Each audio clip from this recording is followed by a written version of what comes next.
সবাইকে স্বাগত জানাচ্ছি আমাদের আজকের আলোচনার বিষয় সয়াবিন চাষ পদ্ধতি। প্রথমেই আমরা সয়াবিনের গুরুত্ব সম্পর্কে একটু জেনে নেই। দ্বিতীয় স্থান অধিকারী তেল ফসল, বাংলাদেশে সর্বাধিক ব্যবহৃত। অর্থাৎ সারা বিশ্বে যত তেল ফসল উৎপাদিত হয় তার মধ্যে সয়াবিনের স্থান হলো দ্বিতীয়। আর বাংলাদেশে সবচেয়ে বেশি এই সয়াবিন তেল ব্যবহৃত হয়, কিন্তু বাংলাদেশে উৎপাদিত হয় কম। বাংলাদেশের তেল ফসলের চাহিদার তিনের এক অংশ, মানে এক তৃতীয়াংশ দেশে উৎপাদিত হয়। বাংলাদেশে যত ধরনের তেল ফসল হয়, যেমন সয়াবিন, সরিষা, তারপরে তিল, তিসি, এই সবগুলোর মধ্যে সবগুলো মিলে মোট 1/3 উৎপাদিত হয়, আর বাকিটা আমরা দেশের বাইরে থেকে আমদানি করে থাকি। সয়াবিনের বীজ হতে তেল, ডাল, সয়া মিল্ক ইত্যাদি উৎপাদন করা যায়। আমরা বীজ থেকে তেল পাই, আবার এর বীজটাকে আমরা ডাল হিসেবে খেতে পারি, এখানে প্রচুর পরিমাণে প্রোটিন আছে। তারপরে সয়া মিল্ক, সয়াবিনের বীজ থেকে তরল এবং গুঁড়া দুধ তৈরি করা যায়। সয়া মিট এক ধরনের মাংস আর কি, সয়াবিনের বীজ থেকে তৈরি করা হয়। যারা নিরামিষ ভোজী তারা সাধারণত মানে গরু, ছাগল বা প্রাণী মাংস খায় না, তারা সাধারণত এই সয়া মিটটা খেয়ে থাকে। আমাদের দেশেও অনেকে এটা খেয়ে থাকে এবং বাজারে অ্যাভেলেবেল পাওয়া যায় সয়া মিট। বীজের তেলের পরিমাণ 18 থেকে 22%, এবং সয়াবিনের বীজে 30 থেকে 35% আমিষ থাকে। তার মানে আমরা দেখতে পাচ্ছি, এটা যদিও আমরা তেল ফসল বলে থাকি, কিন্তু তেলের চেয়ে আমিষের পরিমাণটা অনেক বেশি থাকে। শিল্পের কাঁচামাল, অর্থাৎ এখানে সয়াবিনের বীজ থেকে আমরা যেমন সয়াবিনের বীজ থেকে তেল পাচ্ছি, এই তেলের জন্য ফ্যাক্টরিতে তেল উৎপাদিত হয়, একটা একটা শিল্প। তারপরে দুধ উৎপাদন করা যায়, দুগ্ধজাত পণ্য যেমন এই দুধ থেকে পনির, ঘি, দই, এগুলো সব তৈরি করা যায়। সয়াবিনের গাছ, এগুলো পশু খাদ্য, জ্বালানি, জৈব সার ইত্যাদি হিসেবে ব্যবহার করা যায়। এখন জানবো সয়াবিন চাষের জন্য কেমন জলবায়ু প্রয়োজন। আলোক নিরপেক্ষ ফসল। আলোক নিরপেক্ষ হলো বছরের যে কোনো সময়েই এটা চাষ করা যায়, আর যেগুলো আলোক নিরপেক্ষ নয়, আলোক সংবেদনশীল, সেই সকল ফসল সাধারণত বছরের একটা নির্দিষ্ট সময়ে উৎপাদন করা যায়। উজ্জ্বল সূর্যালোকে উজ্জ্বল সূর্যালোক সয়াবিনের জন্য খুবই গুরুত্বপূর্ণ। অর্থাৎ সয়াবিন যে জমিতে চাষ করা হবে সেই জমির জন্য পুরোপুরি সূর্যের আলো পায়। কম বা বেশি তাপমাত্রা সহ্য করতে পারে না, মানে যদি খুব বেশি তাপমাত্রা হয় 40 ডিগ্রির উপরে বা তার বেশি, বা খুব কম তাপমাত্রা 0 ডিগ্রির কাছাকাছি, তাহলেও এটা সহ্য করতে পারে না। বাংলাদেশের জলবায়ু সয়াবিন চাষের জন্য উপযোগী। এরপরে আছে আছে মাটি। কেমন মাটি দরকার? মাটি নিষ্কাশনযোগ্য হতে হবে। নিষ্কাশনযোগ্য হলো যে যখন বৃষ্টি হবে, গাছের গোড়ায় যদি জমিতে যদি পানি জমে থাকে, তাহলে সেই পানি যেন সরিয়ে ফেলা যায় খুব দ্রুত, এইরকম একটা জমিতে সয়াবিন চাষ করতে হবে। এরপরে জমির মাটি হবে বেলে দোআঁশ, দোআঁশ বা এঁটেল মাটি, এই এই ধরনের মাটিতে চাষ করা যাবে। উন্নত জাত।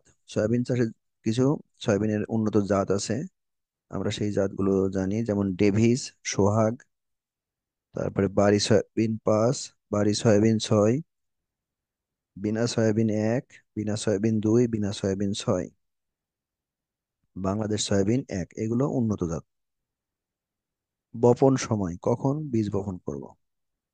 রবি মৌসুমে, অর্থাৎ শীতকালে যদি আমরা করি তাহলে ডিসেম্বর মাসের মাঝামাঝি থেকে জানুয়ারি মাসের মাঝামাঝি পর্যন্ত বীজ বপন করা যাবে। আর খরিফ মৌসুমে, খরিফ 2 মৌসুমে জুলাই থেকে আগস্ট মাসে বীজ বপন করা যাবে।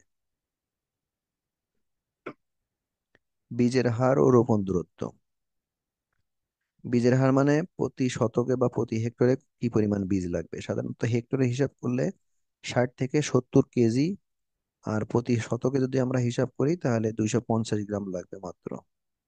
সারিতে যদি বীজ বপন করা হয় তাহলে বীজের পরিমাণ একটু কম লাগে, হেক্টরে 50 থেকে 60 কেজি এবং শতকে 210 গ্রাম। যদি আমরা সারিতে বপন করি তাহলে বপন দূরত্ব, অর্থাৎ এক সারি থেকে আরেক সারির দূরত্ব 30 থেকে 40 সেন্টিমিটার। 30 সেন্টিমিটার মানে 1 ফিট, 1 ফিটের একটু বেশি। আর একই সারিতে যখন আমরা বীজ বপন করব 5 থেকে 6 সেন্টিমিটার পর পর বীজ বপন করব।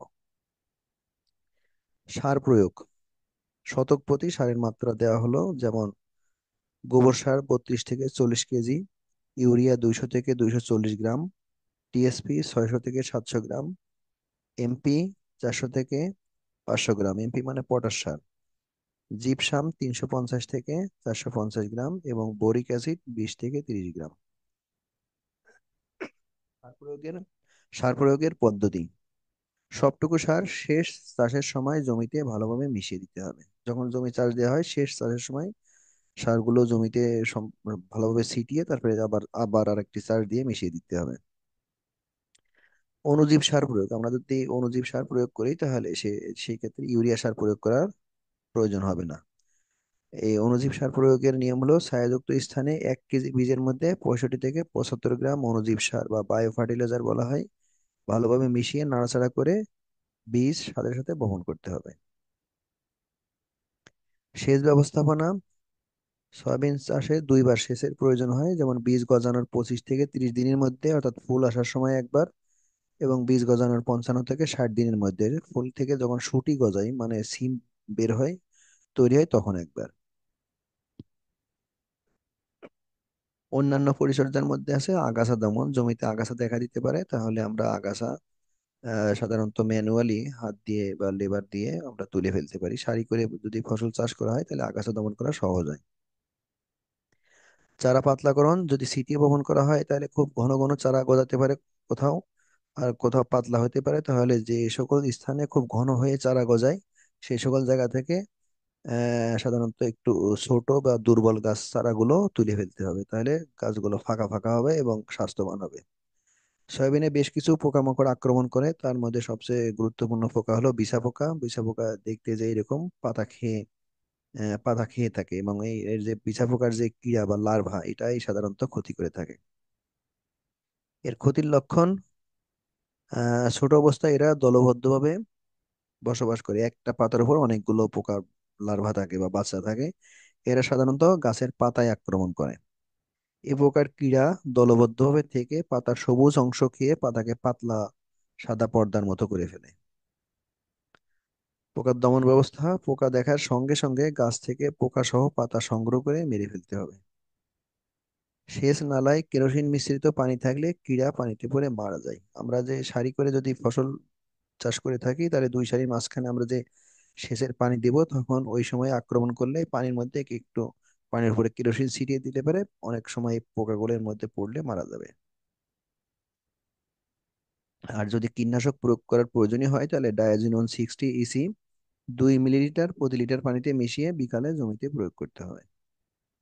এরপরে আছে কাণ্ডের মাছি পোকা বা স্টেম ফ্লাই। মাছি পোকা সাধারণত কাণ্ড ছিদ্র করে থাকে, ছিদ্র করে কাণ্ডের মাঝখানে অংশ খেয়ে ফেলে, গাছ মারা যায়।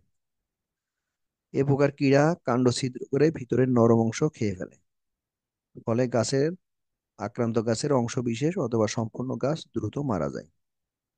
এই পোকা দমনের জন্য ডায়াজিনন আমরা স্প্রে করতে পারি, আগের যে রেটটা বলেছি ওইভাবেও করা যেতে পারে। এখানে 10 লিটার পানিতে 25 থেকে 30 মিলিলিটার মিশিয়ে আক্রান্ত জমিতে স্প্রে করতে হবে।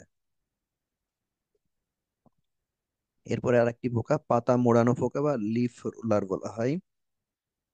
এই পোকাটা গাছের এই প্রকার কীড়া মানে যে লার্ভাটা ডিম ফুটে যে বাচ্চা বের হয় লার্ভা, এরা ক্ষতি করে থাকে গাছের অগ্রভাগের এবং পার্শ্বের কচি ও অর্ধকচি পাতা গুটিয়ে বা মুড়িয়ে ভিতরে বসে খায়, অর্থাৎ পাতাটাকে গুটিয়ে একেবারে রোল করে ফেলে এবং এর ভিতরে পোকা থাকে। ফলে গাছের বৃদ্ধি ব্যাহত হয়, ফুল ফল ধারণ বাধাগ্রস্ত এবং ফলন কমে যায়। একটি গাছে 4 থেকে 5টি মোড়ানো পাতাসহ কীড়া থাকতে পারে। এই পোকা কখন আক্রমণ করে? বেশি আক্রমণ হয় সাধারণত ফেব্রুয়ারি থেকে এপ্রিল মাস, অর্থাৎ গাছের অঙ্গজ বৃদ্ধির সময় থেকে পরিপক্ক অবস্থা পর্যন্ত এদের আক্রমণ বেশি হয়ে থাকে। আর বর্ষা বা খরিফ মৌসুমে এদের আক্রমণ বেশি হয়।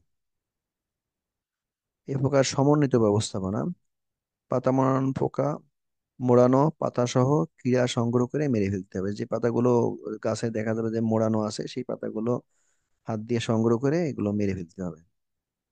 প্রতি বিঘায় 8 থেকে 10টি কাঠি পুঁতে পাখি বসার সুযোগ করলে পোকাভোজী পাখি কীড়া খেয়ে ফেলে। আমরা যদি ফসলের জমিতে কিছু বাঁশের কঞ্চি পুঁতি দিয়ে আসি তাহলে সেখানে পাখি এসে বসে এবং এই পোকাগুলো পাখিতে খেয়ে ফেলে।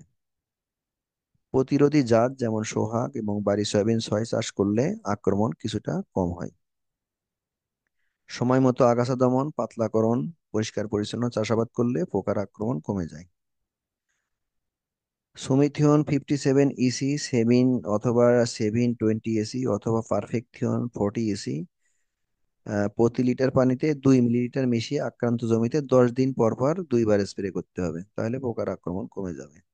এরপরে আছে রোগ। প্রথমে আছে কাণ্ড পচা রোগ বা স্টেম রট, এই যে গাছের গোড়ার অংশটা পচে যায়, ছত্রাকের আক্রমণে এটা হয়ে থাকে, এটা একটা ছত্রাকজনিত রোগ। এই রোগের লক্ষণ হলো আক্রান্ত গাছের কাণ্ড এবং মূলে কালো দাগ পড়ে, শিকড় সহ গাছের গোড়ার যে কাণ্ড এটা কালো কালো দাগ পড়ে এবং এই দাগগুলো আস্তে আস্তে দ্রুত ছড়িয়ে পড়ে। পরবর্তীতে চারা গাছ বা গাছে ধীরে ধীরে ধীরে শুকিয়ে যায় এবং অবশেষে গাছ মারা যায়। এই রোগের ব্যবস্থাপনা কি, মানে দমন ব্যবস্থাপনা: বীজ বপনের পূর্বে অবশ্যই বীজ শোধন করতে হবে। বীজ শোধন করার জন্য ভিটাভেক্স 200, 1 কেজি বীজের জন্য 2.5 গ্রাম এই ভিটাভেক্স লাগবে। তারপরে গভীরভাবে জমি চাষ করতে হবে।